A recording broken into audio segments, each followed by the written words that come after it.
Great code. Can you please explain this particular architecture? Actually, the code is yeah.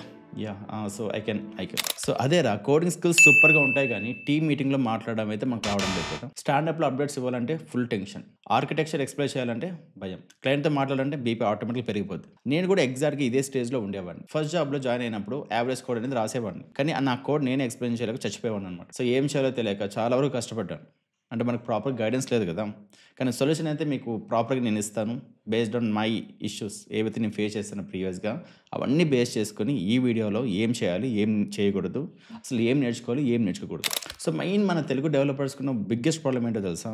Code అయితే రాసేస్తారు, stock overflow చూస్తూ లేకపోతే యూట్యూబ్లో చూస్తూ ఏదో చేసి కోడ్ అయితే రాసేస్తారు, కానీ ఆ కోడ్ని ఎక్స్ప్లెయిన్ చేయడం, స్టాండప్లో మాట్లాడడం, క్లయింట్తో కమ్యూనికేట్ చేయడం, మేనేజర్తో ప్రాపర్గా డిస్కస్ చేయడం, సో ఇవన్నీ కూడా చాలా కష్టం కదా. సో ఏదో కోడ్ అయితే రాయగలం, కానీ ఇవన్నీ డిస్కస్ చేయాలి, మాట్లాడాలంటే ఖచ్చితంగా మన భయం అయితే స్టార్ట్ అయిపోద్ది. ఏదో బేసిక్ ఇంగ్లీష్ వచ్చని జాయిన్ అయిపోతాం జాబ్లో, కానీ టెక్ ఇండస్ట్రీలో రియాలిటీ చాలా వేరుగా ఉంటుంది. కోడ్ ప్లస్ కమ్యూనికేషన్ రెండు లేకపోతే కెరీర్ అయితే స్ట్రక్ అయిపోతుంది. అందుకే నేను 6 months రీసెర్చ్ చేసి 100+ డెవలపర్స్ని అబ్జర్వ్ చేసి ఎగ్జాక్ట్గా ఏం బ్యాలెన్స్ కావాలో, ఎలా ఇంప్రూవ్ అవ్వాలో క్లియర్గా చెప్తా ఈ వీడియోలో. ప్లస్ వీడియో లాస్ట్లో టెక్ కమ్యూనికేషన్ బ్లూ ప్రింట్ కూడా పీడిఎఫ్ ఫ్రీగా ఇస్తాం, ఖచ్చితంగా చూడండి, డిస్క్రిప్షన్లో ఉంటుంది. ఓకే. సో ఫస్ట్ పాయింట్ 1 ఏంటంటే రియాలిటీ చెక్ అనమాట. అన్న నాకు టెక్నికల్ స్కిల్స్ ఉన్నాయి కదా, ప్రమోషన్ ఆటోమేటిక్గా వస్తుందా? సో చాలామంది నాకు డిఎం చేస్తూనే ఉంటారు అనమాట. సో నేను పైథాన్ ఫుల్ స్టాక్ చేస్తాను, జావా ఫుల్ స్టాక్ చేశాను, నాకు ప్రమోషన్ వస్తుంది కదా అనేసి. వాళ్ళకి 3 years అయినా కూడా అదే ప్యాకేజ్లోనే ఉంటారు. ఎందుకనేది ఇప్పుడు చెప్తా. సో నా ఫ్రెండ్ కిరణ్ స్టోరీ చెప్తా. IIT background, extraordinary కోడర్, first job Microsoft అనమాట. కానీ 3 monthsలో వార్నింగ్ లెటర్. ఎందుకు? టీమ్తో సింక్ అవ్వలేడు అనమాట. క్లయింట్ రిక్వైర్మెంట్స్ ప్రాపర్గా అర్థం చేసుకోలేకపోతున్నాడు. సో మేనేజర్కి ప్రోగ్రెస్ ఎక్స్ప్లెయిన్ చేయలేకపోతున్నాడు అనమాట. వాడు ఏం చేశాడు, ఏం చేస్తున్నాను, అసలు ప్రాజెక్ట్ ఏంటి, ప్రతిది కూడా తను ఎక్స్ప్లెయిన్ చేయలేకపోతున్నాడు మేనేజర్కి. ద సేమ్ ఫ్రెండ్, నాకు ఇంకొక ఫ్రెండ్ కూడా ఉన్నాడు, వాడు సురేష్ అనమాట. యావరేజ్ కోడర్, కానీ కమ్యూనికేషన్లో మాత్రం సూపర్ గ్రేట్. 3 yearsలో టీమ్ లీడ్ అయిపోయాడు. The same company, same Microsoft, same team, different growth. ఎందుకు? బ్యాలెన్స్ ఉంది ఇక్కడ. బ్యాలెన్స్ ఏంటో అర్థమైపోయిందా? Communication skills plus technical skills రెండు బ్యాలెన్స్ ఉంటే మాత్రమే గ్రోత్ ఉంటుంది. ఓన్లీ టెక్నికల్ స్కిల్స్ ఉన్నా కూడా మీకు ఉండదు, ఓన్లీ కమ్యూనికేషన్ స్కిల్స్ ఉన్నా కూడా మీకు ఉండదు. రెండు కూడా బ్యాలెన్స్గా ఉండాలి. అన్న సరే అన్న, ఇప్పుడు మాకు అర్థమైంది, దీనికి సొల్యూషన్ ఏంటి? సొల్యూషన్ చెప్తా. ప్రాపర్గా ఒక పెన్ బుక్ తీసుకొని రాసుకో. మార్నింగ్ షెడ్యూల్ ఏం చేస్తారంటే 9 AM స్టాండప్లో అప్డేట్స్ క్లియర్గా ఇవ్వాలన్నమాట. మీరు ఎస్టర్డే ఏం వర్క్ చేశారు, ప్రెజెంట్ ఏం వర్క్ చేస్తున్నారు, మీకు ఏమైనా బ్లాకర్స్ ఉన్నాయా, ఏమైనా ఇష్యూస్లో మీరు స్ట్రక్ అయిపోయి ఉన్నారా? సో ఎవరైనా స్ట్రక్ అవుతారు, దాంట్లో పెద్ద ప్రాబ్లం లేదు. 10 years ఉన్నా, 20 years ఉన్నా, 30 years ఉన్నా కూడా ఎవరైనా బ్లాకర్స్ ఉంటాయి.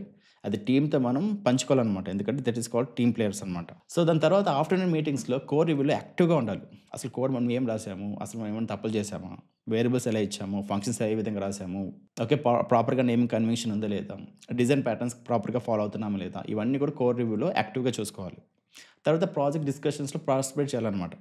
డిజైన్స్ ఉంటాయి, సో అది ఏ విధంగా ఉండాలి ఏంటనేది ప్రాపర్గా మనం పార్టిసిపేట్ చేయాలి. దాని తర్వాత టీమ్ని ప్రాపర్గా లీడ్ చేయాలి. సో ఒక ఎగ్జాంపుల్ చెప్తా. మా టీమ్ మెంబర్ రవి ట్రాన్స్ఫర్మేషన్ చెప్తా. ఫస్ట్ మంత్ సైలెంట్గా ఉండేవాడు, 3 months స్ట్రాటజీ ఫాలో అయ్యి నౌ టీమ్ మీటింగ్స్ అనేది లీడ్ చేస్తున్నాడు.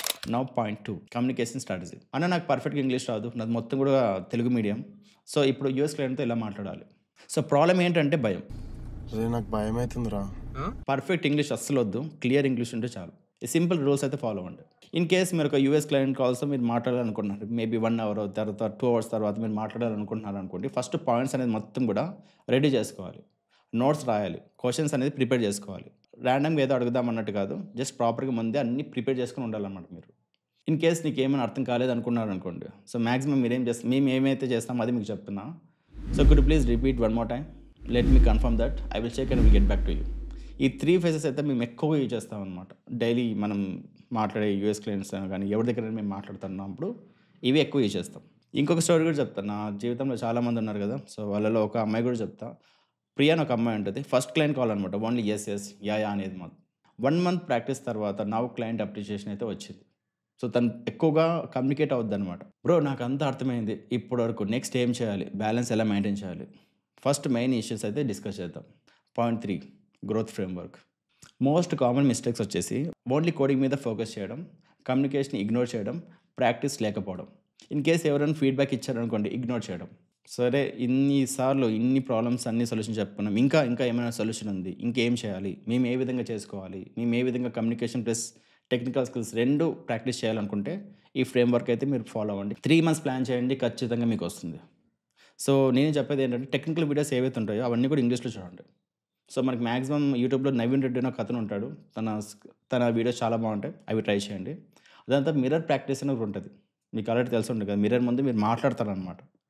ఓకే. దాని తర్వాత టీమ్ డిస్కషన్స్‌లో ఎక్కువగా పార్టిసిపేట్ చేయండి. మీకు ఏదైతే భయం ఉంటుందో అది ఎక్కువ చేయండి అంతే సింపుల్‌గా చెప్పాలంటే. దాని తర్వాత ఈవినింగ్ ఫోకస్ అనమాట. డాక్యుమెంటేషన్ ప్రాక్టీస్ చేయండి.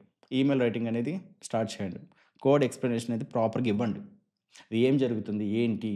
డాక్యుమెంటేషన్‌లో ప్రాపర్‌గా ఏమి ఎందుకొచ్చింది? ఏంటి? ప్రతీది కూడా డాక్యుమెంటేషన్ అయితే ప్రాక్టీస్ చేయండి. సో, ఇదంతా చెప్పిన తర్వాత డైరెక్ట్ మీరేం చేస్తారంటే జంప్ 1 నుంచి 100కి వెళ్ళిపోతారనమాట. అలా కాకుండా స్మాల్ స్టెప్స్ వేయండి. రెగ్యులర్‌గా ప్రాక్టీస్ చేయండి. ఫీడ్‌బ్యాక్ అనేది ఇంప్లిమెంటేషన్ చేసుకుంటూ వెళ్ళిపోండి. సో, ఈ విధంగా మీరు చేశారనుకోండి కోడింగ్ ప్లస్ కమ్యూనికేషన్ స్కిల్స్ ఇవి 2 వస్తాయి. సో, నా లైఫ్‌లో నేనైతే ఇదే ఇంప్లిమెంట్ చేశాను. మోస్ట్‌లీ 80% కాన్ఫిడెన్స్ అయితే బూస్ట్ అవుతుంది. 60% faster promotions and 100% better team dynamics అనమాట. ఈ విధంగా నేనైతే చెప్పానో ఇది మీరు ఫాలో అయితే. ఐ హోప్ మనం వీడియో ఎండ్ వరకు వచ్చేసాం. So, next week technical communication master class గురించి కంప్లీట్‌గా మీకు నేర్పిస్తాం. అసలు కమ్యూనికేషన్ అంటే లైక్ ఎలా మాట్లాడాలి? ఎలా ఉండాలి? ఇంటర్వ్యూలో ఏం చెప్పాలి? ఏం చెప్తే వాళ్ళు పడతారు? ప్రతీది కూడా నేను నెక్స్ట్ వీక్‌లో అయితే నేను చెప్తా. బేస్డ్ ఆన్ ఈ వీడియోకి వచ్చే పాజిటివ్ రెస్పాన్స్‌ని బట్టి నేను నెక్స్ట్ వీడియో అయితే నేను కండక్ట్ చేస్తాను. సో, అంతా వచ్చాం. బట్ ఇంకొకసారి రివిజన్ చేసుకుందాం. ఇంపార్టెంట్ పాయింట్స్ ఏంటంటే పర్ఫెక్ట్ ఇంగ్లీష్ అయితే అస్సలు వద్దు. క్లియర్ కమ్యూనికేషన్ ఉంటే చాలు. డైలీ ప్రాక్టీస్ అనేది ఖచ్చితంగా మీరు చేయండి. బ్యాలెన్స్ అనేది చాలా చాలా important. Technical plus communication skills అనమాట. ఇన్ కేస్ ఈ వీడియో కనుక మీకు నచ్చిందనుకోండి ఖచ్చితంగా లైక్ చేయండి. ఒక 100 మందికి షేర్ చేయండి. సో, ఎక్కువ మంది ప్రాబ్లమ్స్ ఫేస్ చేస్తున్నారు కదా బయట. సో, వాళ్ళకైతే ఇది హెల్ప్‌ఫుల్ అవుతుంది. See you on next video. Thank you. జై హింద్. బాయ్.